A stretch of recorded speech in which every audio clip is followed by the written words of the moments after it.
नमस्कार, drug today medical times में आप सभी का स्वागत है। आज हम आप लोगों को दिल्ली के आनंद विहार के दौरे पर लेकर चलते हैं, जो साल भर प्रदूषण के लिए सुर्खियों में रहता है।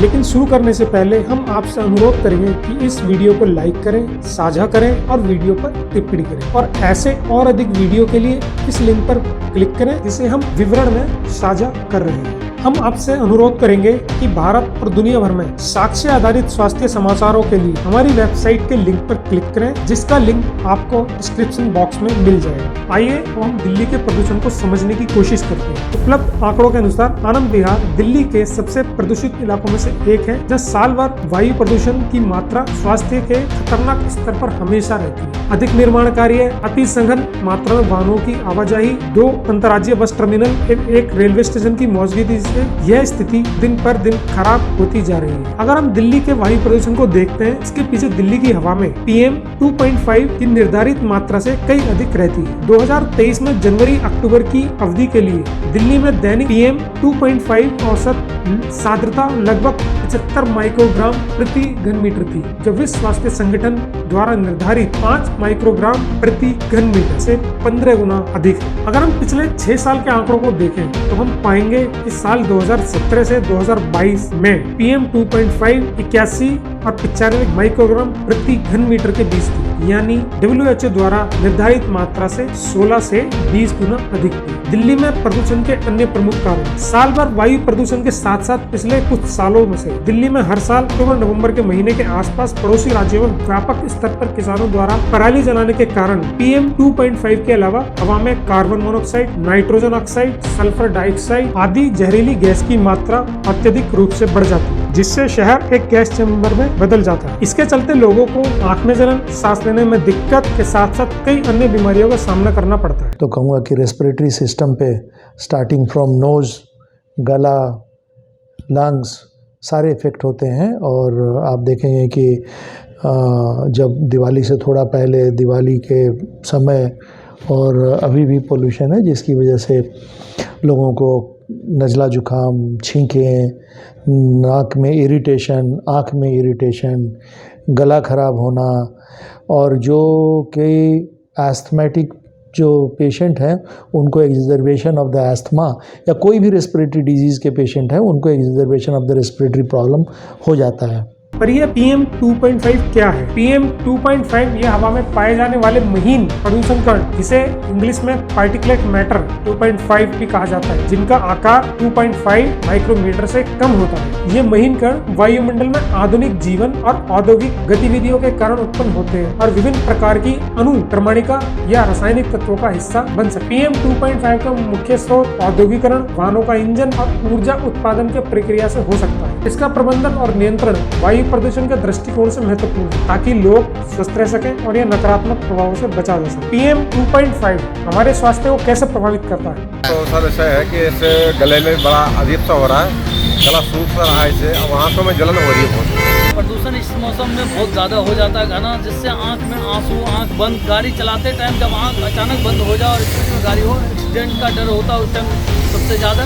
PM 2.5 के लिए अल्पकालीन प्रदूषण को अकाल मृत्यु, दिल या फेफड़ों के रोग जनित कारणों से अस्पताल में भर्ती होना, एक्यूट या स्थायी खांसी, दमा के अटैक, अस्पताल के आपातकालीन विभाग में भर्ती होना, सांस संबंधी सिम्टम्स और काम नहीं कर पाने से जुड़ा हुआ है। ये जो पोल्यूशन है केवल लंग्स को नहीं अफेक्ट करता है, कोई एक डिपार्टमेंट से रिलेटेड नहीं है, वो ENT, एयर नोज थ्रोट को भी अफेक्ट करता है, आइज़ को भी करता है, स्किन को भी करता है, दिमाग को भी करता है। PM 2.5 किडनी के लिए हानिकारक हो सकता है। किडनी PM 2.5 के विषाणुग्रास प्रभावों के प्रति विशेष रूप से संवेदनशील है। कई शोधों में हवा प्रदूषण के लंबे समय तक संपर्क को किडनी रोगों के शुरू और प्रगति से जोड़ा गया है। एक्सपर्ट के अनुसार PM 2.5 प्रदूषण से मधुमेह जैसी स्थायी बीमारी हो सकता है। इन विषैले कणों की मौजूदगी लीवर पर सीधे या अप्रत्यक्ष हानिकारक प्रभाव डाल सकती है। इसके अलावा PM 2.5 के लंबे समय तक खून में घुले रहने से खून की नलियों का लचीलापन खत्म हो जाना का जन्म दे सकती है, जिससे सामग्रिक दुर्बलता उत्पन्न हो सकती है, के परिणाम स्वरूप किडनी रोग हो सकता है। PM 2.5 से कैसे बचें? दिल्ली में PM 2.5 के प्रदूषण को कम करने के लिए विभिन्न स्तरों पर सब स्टेक होल्डर्स को सम्मिलित कर एक नई पहल करनी होगी, जहां सरकारी निकाय और समुदाय को शामिल करने वाले एक समग्र और सहकारी दृष्टिकोण का का होना बहुत जरूरी है। इन उपायों में सस्टेनेबल मास ट्रांसपोर्ट, साइकिलिंग और पैदल चलने को बढ़ावा देने के साथ साथ नई टेक्नोलॉजी जैसे इलेक्ट्रिक वाहनों का प्रोत्साहन और बढ़ावा देना जरूरी है। एयर पोल्यूशन की स्थिति को देखते हुए आरएमएल हॉस्पिटल ने सेपरेट एयर पोल्यूशन क्लिनिक खोला है। हर साल नवंबर दिसंबर में पोल्यूशन दिल्ली और आसपास के एरियाज़ में पीक करता है। इस वजह से हमारे यहाँ पेशेंट्स जो आते हैं रेस्पिरेटरी प्रॉब्लम्स और पोल्यूशन रिलेटेड प्रॉब्लम्स वगैरह को लेके, तो 30% करीब पेशेंट्स में नंबर्स में गिनती में वृद्धि होती। तो इस वजह से हमें पोल्यूशन के लिए एक अलग से क्लिनिक हमने सोचा खोलने की ज़रूरत है।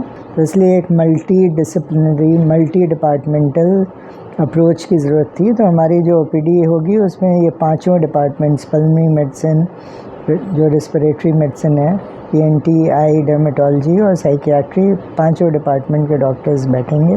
इसके साथ साथ फसल अवशेष जलाने का प्रबंधन के लिए पड़ोसी राज्यों के साथ मिलकर इस मुद्दे का समाधान निकालना जरूरी है, जिसमें किसानों को विश्वास में लेकर उन्हें फसल अवशेषों का पुनः प्रबंधन के लिए विकल्प तरीकों को अपनाने में प्रेरित करना आवश्यक है। अत्यधिक निर्माण दिल्ली के वायुमंडल में PM 2.5 प्रदूषण एक प्रमुख कारण है। अनियंत्रित निर्माण इसमें एक बड़ा हिस्सा पालन करता है। इस समस्या के समाधान निर्माण विनियमन के कड़े पालन जैसे धूल उड़ने को कम करने के लिए निर्माण की क्रियाओं पर कड़े कदम लेने के साथ साथ हवा की गुणवत्ता में सुधार के लिए पार्क्स और ग्रीन स्पेस की संख्या में वृद्धि, स्वच्छ ऊर्जा स्रोतों जैसे सौर और पवन ऊर्जा को प्रोत्साहित करने के साथ साथ घरेलू और उद्योगों साफ ऊर्जा के विकल्पों को अपनाने के लिए बढ़ावा देना तथा पुराने और प्रदूषणकारी उद्योगों को समाप्त करने या उन्हें अपग्रेड करने के लिए नीतियां ईमानदारी से लागू करना। इसके अतिरिक्त खुले में आग जलाने पर असरदार पाबंदी और सड़कों जैसी सार्वजनिक स्थलों की सफाई करने के लिए आधुनिक प्रयुक्तियों को व्यापक स्तर पर इस्तेमाल करना।